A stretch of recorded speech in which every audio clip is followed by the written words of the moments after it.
Assalamualaikum, kembali lagi di YouTube channel Mutia Putri. Buat teman-teman yang belum subscribe, jangan lupa subscribe ya. Nah, teman-teman, hari ini aku mau berbagi cerita tanya jawab sama pakar Cambridge School of Mawe. Oke, aku pengen kasih tahu teman-teman, barangkali di sini teman-teman ada yang dari luar Aceh. Jadi biar tahu apa sih istimewanya Aceh. Nah, sekarang aku langsung tanya ke suami aku tentang Aceh. Kalian tahu nggak Aceh itu dinobatkan sebagai Serambi Mekah? Kenapa seperti itu? Langsung kita tanya. Uh, jadi mau bahas masalah Aceh. Karena kita tinggal di Aceh, kita orang Aceh. Mama orang Aceh? Aceh, Aceh asli. Asli, orang tua orang Aceh ya. Ya berarti kita sama-sama Aceh, tinggal di Aceh, lahir di Aceh, besar di Aceh. Mudah-mudahan tua dan meninggalnya di Aceh. Mau meninggal di Aceh atau di Arab? Arab. Kan Aceh, Arab, Aceh. Cina, Eropa, Hindia. Oh ya. Jadi Aceh itu. Arab, Cina, Eropa, Hindia. Ya, jadi Nah, kalau yang ini Arab, yang ini nano-nano. jadi kalau lihat orang Aceh itu campuran memang. Karena apa? Karena tadi kembali ke pertanyaan tadi kan, bahwa kenapa Aceh itu Serambi Mekah? Karena ada teori, salah satu teori ya, salah satu teori di buku sejarah. Untuk pakar sejarah nanti diluruskan kalau yang saya sampaikan mungkin kurang tepat. Jadi gini, ada teori dalam buku sejarah yang menjelaskan bahwa Aceh dianggap sebagai Serambi Mekah karena masuknya Islam melalui rute utara. Jadi ada dua rute dia, rute utara, ada rute selatan. Kalau dari rute utara itu ada dari wilayah uh, Arab dan Madinah. Arab itu Arab Saudi, Mekah dan Madinah, masuk ke wilayah Baghdad, Irak, kemudian ke wilayah Gujarat, India, kemudian ke daerah Asia, salah satu negara Asia, kemudian baru masuk ke Indonesia melalui Aceh. Jadi nggak heran kalau banyak campuran, orang Aceh itu campuran. Jadi ada orang Arab. Kalau kalau papa dulu orang tuanya lagi kakek buyutnya itu dari Baghdad, Irak. Dari Baghdad, Baghdad, Irak. Baghdad Irak. Katanya gitu. Jadi orang Aceh itu banyak yang campuran Arab, ada yang campuran Eropa, India. Itu karena banyak pedagang-pedagang dari Arab, India, ada yang dari Eropa, masa Persia dulu, Iran, kemudian dari Eropa. Itu yang datang ke Aceh untuk berdagang. Kita dulu kan kerajaan, jadi kerajaan yang makanya kalau lihat bendera Aceh mirip sama bendera Turki. Karena kita ada hubungan sama Turki Utsmani di Turki, kekhalifahan atau khalifah terakhir masa jayanya Islam adalah Khalifah Turki Utsmani. Jadi di masa Khalifah Turki Utsmani masih ada hubungan antara Aceh dan Turki. Jadi Turki sama Aceh itu seperti sebuah negara jauh provinsi. Negara tapi provinsi yang jarak jauh. Nah, jadi kita punya hubungan khusus, hubungan politik, hubungan perdagangan dengan berbagai negara di Aceh dulu, dengan berbagai macam kerajaan, dengan jumlah tentara dan yang sangat banyak, jumlah kapal laut yang sangat banyak, dan jumlah hasil bumi yang sangat melimpah. Itu di masa kerajaan Aceh.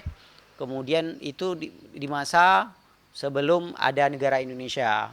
Ya, jadi setelah makanya ada teori lain yang mengatakan bahwa di masanya Umar bin Khattab sudah ada Islam di Aceh. Nah, jadi ulama-ulama Aceh lah yang menyebarkan Islam ke seluruh Indonesia.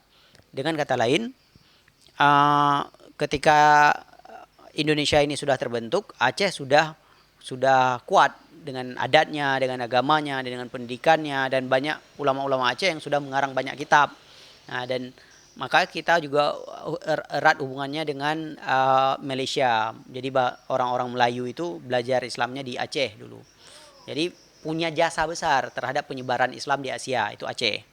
Itu. Tapi adakah teori lain? Masih banyak teori yang lain, tapi teori yang yang mudah dipahami dengan bahasa kita yang santai itu adalah bahwa Aceh punya sejarah khusus tentang jasa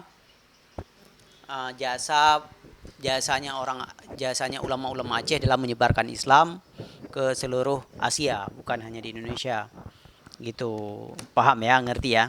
Paham. Jadi Aceh ini unik ya, bukan hanya orangnya, cowok-cowoknya. Jadi sekarang cowok Aceh pun bisa jadi incaran, incaran cewek-cewek di luar Aceh. Iya. Buktinya Ria Ricis. Ria Nah, Ricis saja suka kali sama orang Aceh dan berjodoh dengan Tengku Rian. Itu katanya Tengku Rian juga ini ya keturunan bangsawan Aceh. Makanya namanya Teku. Ya. jadi nama orang Aceh itu pejabat-pejabat Aceh dulu ada istilahnya ule balang. Tahu? Pernah dengar? Enggak. Ya, nggak tahu sejarah Aceh. Jadi para pejabat-pejabat Aceh dulu itu memberikan nama khas untuk keturunannya dengan awalan huruf T. Nah, kalau teku, kalau untuk cewek cut. Ya, jadi cut itu memang keturunan Aceh, keturunan pejabat-pejabat Aceh. Dari masa kan kerajaan raja itu kan punya menteri, punya segala macam. Jadi untuk mereka itu dikasih nama Teku. Bukan Tengku. Kalau Tengku ada tengnya, Tengku itu orang yang dianggap ustadz atau paham agama. Kalau kita belajar sama agama sama ustadz, dalam bahasa Indonesia kita panggilnya ustadz. Dalam bahasa Aceh panggilnya Tengku. Ada teng, ada tengnya, Tengku. Tengku sama Teku beda. Ya, kalau Teku, Teku Rian, Teku Wisnu, Teku apa lagi? Ya, Nah, tahu nama-nama artis. nama-nama orang-orang Aceh yang diawali dengan T itu biasanya adalah keturunan dari pejabat-pejabat bangsawan Aceh, kerajaan Aceh zaman dulu. Sampai kalau Syarifah itu Syarifah di Indonesia, bukan hanya Aceh, seluruh Indonesia. Kalau Syarifah sama Habib. Syarifah itu untuk perempuan Habib karena keturunan Habib, katanya keturunan para habaib, habaib keluarga Nabi. Jadi itu Syarifah. Makanya yang Syarifah itu punya tanggung jawab besar untuk menjaga Namanya. akhlaknya, marwahnya, kewibawaannya supaya bagus. Karena menjaga itu kan keluarga besar para keturunan Nabi. Nah, walaupun nggak sedarah kita nggak tahu ya. Nah, kalau perempuan Syarifah, kalau laki-laki Habib. Habib itu kalau punya anak Habib itu. Tapi sekarang di Aceh sudah banyak sekali campuran. Nah, jadi nggak ada orang Aceh 100% Aceh itu udah jarang. Aceh karena Teku, cucut gitu. ya misalnya Tekurian menikah dengan Ria Ricis. Iya. Nanti kalau dia punya anak, dia boleh kasih Kayak nama Teku. boleh untuk anak laki-lakinya. Padahal kan mamanya orang Jakarta, Ricis kan orang Jakarta. Tapi ketika dia punya anak, pasti pakai T di awalnya, karena mengikuti nasab ayahnya. Jadi nanti kesannya kayak orang Aceh anaknya Ria Ricis. Padahal Ria Ricis bukan orang Aceh, tapi Tukurian orang Aceh. Tapi nasabnya ikut ayahnya. Nanti anaknya Ria Ricis pakai T. Atau cut. Kalau laki-laki, kalau perempuan panggilnya Cut. Cut Cis, Cut Ria Ricis. Cut. Ya. Jadi gitu. Hal-hal yang unik di Aceh.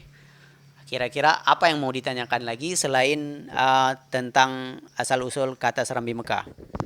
Apalagi ya teman-teman yang mau kita tanyakin. Berarti ini teman-teman udah paham ya tentang istimewa Aceh, tentang kenapa Aceh dinobatkan jadi Serambi Mekah, terus kenapa nama Teku dan nama Cut itu apa namanya? Ada di Aceh. Mereka adalah keturunan bangsawan Aceh. Melanjutkan nasabnya, jadi setiap yang laki-laki menikah sama perempuan, walaupun yang perempuannya bukan Aceh, tetap boleh anaknya dipakai Teku atau Cut karena mengikuti nasab ayahnya. Seperti itu. Oke, teman-teman tahu nggak kalau di Aceh ini nggak sama kayak di kota-kota lain. Kita setiap hari Jumat jam 12 udah pada tutup, seluruh toko tutup, nggak ada yang buka, ya Pak? Kalau nanti kapan-kapan aku ajak kalian keliling hari Jumat biar kalian tahu kalau di Aceh itu semuanya sangat menghargai tentang agama gitu teman-teman, karena teman-teman udah tahu sendiri tadi, udah dengar penjelasannya kenapa Aceh kuat kali, kental kali adat dan agamanya seperti itu. Sampai-sampai kita kalau Jumat atau puasa itu udah pasti dari pagi itu tutup, sore semuanya baru buka untuk jualan bukaan gitu. Nggak ada yang kita di sini alasannya bulan puasa tetap buka walaupun itu misalnya untuk ibu hamil atau keadaan darurat, nggak ada. Yang namanya darurat tetap standby di rumah sendiri atau sama keluarga sendiri. Kita nggak ada ready-in yang bulan puasa tetap buka kecuali sore, itu udah konsisten banget. Malam juga gitu, selesai buka puasa semuanya juga toko-toko masih pada tutup karena kenapa? Kita di sini ada melakukan taraweh 23 rakaat. Seperti itu. Ada juga yang 11 teman-teman. Nah, karena di sini sangat menjunjung dan menghargai, semuanya tutup sampai buka selesai taraweh jam 10 itu baru mereka pada buka. Oke, teman-teman, pertanyaan selanjutnya yang kedua biar nggak terlalu panjang, Papa, mengapa Aceh menjadi pintu masuk perkembangan agama Islam? Ya, karena wilayah Aceh letaknya strategis yang berada di Selat Malaka. Jadi pintu masuk. Jadi ketika orang mau berdagang kan butuh jalan yang strategis, lokasi yang strategis. Jadi Selat Malaka ini merupakan wilayah yang paling strategis untuk perkembangan perdagangan. Wah, itu Selat Malaka. Selat- Di toko Mama berarti strategis sekali. Ya, strategis. Jadi Selat Malaka itu merupakan selat yang strategis yang sehingga para pedagang-pedagang di luar sana, di India, wilayah Asia, Malaysia dan berbagai macam wilayah di dunia yang ingin berdagang ke wilayah Asia, lewatnya jalur Selat Malaka. Kalau lewat jalur lain maka lebih jauh harus mutar lagi. Jadi ongkos yang harus dihabiskan lebih banyak. Nah, jadi 50.000. Karena kenapa? Karena semakin jauh jalur maka semakin banyak biaya yang harus dikeluarkan. Tapi melalui Selat Malaka jarak tempuh menjadi lebih singkat. Sehingga banyak pedagang-pedagang zaman dulu, terutama pedagang muslim yang singgah di Aceh. Pertukaran perdagangan, pertukaran budaya itu menyebabkan banyak orang Aceh yang masuk Islam. Jadi orang Arab itu menyebarkan Islam itu bukan orang Arab ya sebenarnya, karena ada teori yang mengatakan orang India, Gujarat, orang Baghdad, orang Irak, yang menyebarkan Islam itu ke Aceh melalui pertukaran budaya, yaitu dengan cara berdagang dan melalui pendidikan. Jadi bukan dengan cara berperang atau seperti yang salah dipahami orang. Jadi Islam disebarkan bukan dengan cara yang kejam, bukan perang, bukan dengan menaklukkan suatu kota, bukan, tapi dengan perdagangan dan teladan akhlak yang mulia. Seperti itu. Oke. Nah, teman-teman gimana, udah paham tentang asal-usul Selat Malaka tadi? Udah dijelasin. Teman-teman, ini kami ngobrol santainya sambil jaga toko. Teman-teman yang udah subscribe aku pasti udah tahu aku punya galeri, toko galeri. Nah, kita sambil nunggu-nunggu ada orang beli, soalnya ini suasananya suasana dingin, jadi mungkin orang agak males datang untuk belanja. Jadi ya udah, daripada nggak ada kegiatan, aku pengen berbagi ilmu aja, terutama tentang Aceh biar teman-teman paham. Nanti kapan-kapan aku ajak keliling Jumatan biar teman-teman lihat, sama aku ajak keliling nanti ketika Ramadan. Semuanya tutup karena pada full ke masjid. Nah teman-teman, ada yang mau ditanya lagi, kalian boleh tanya di kolom komentar ya. Kapan-kapan aku akan bahas tentang syariat Islam di Aceh. Ini hal yang paling unik banget pastinya. Kita di sini perempuannya wajib berjilbab, wajib pakai baju muslim, ya yang sopan lah seperti itu. Nanti kapan-kapan aku bahas tentang syariat Islam, terus tentang masjid-masjid yang megah di Aceh, asal usulnya, tentang Masjid Raya Baitur Rahman Banda Aceh. Kalian harus tahu banget, karena kalau kalian pergi ke Aceh tapi nggak kunjungin Masjid Raya Banda Aceh, berasa nggak ke Aceh banget teman-teman. Jadi nanti aku akan bahas dan kupas tentang asal-usul Masjid Raya Banda Aceh. Oke teman-teman, jangan lupa subscribe. Assalamualaikum.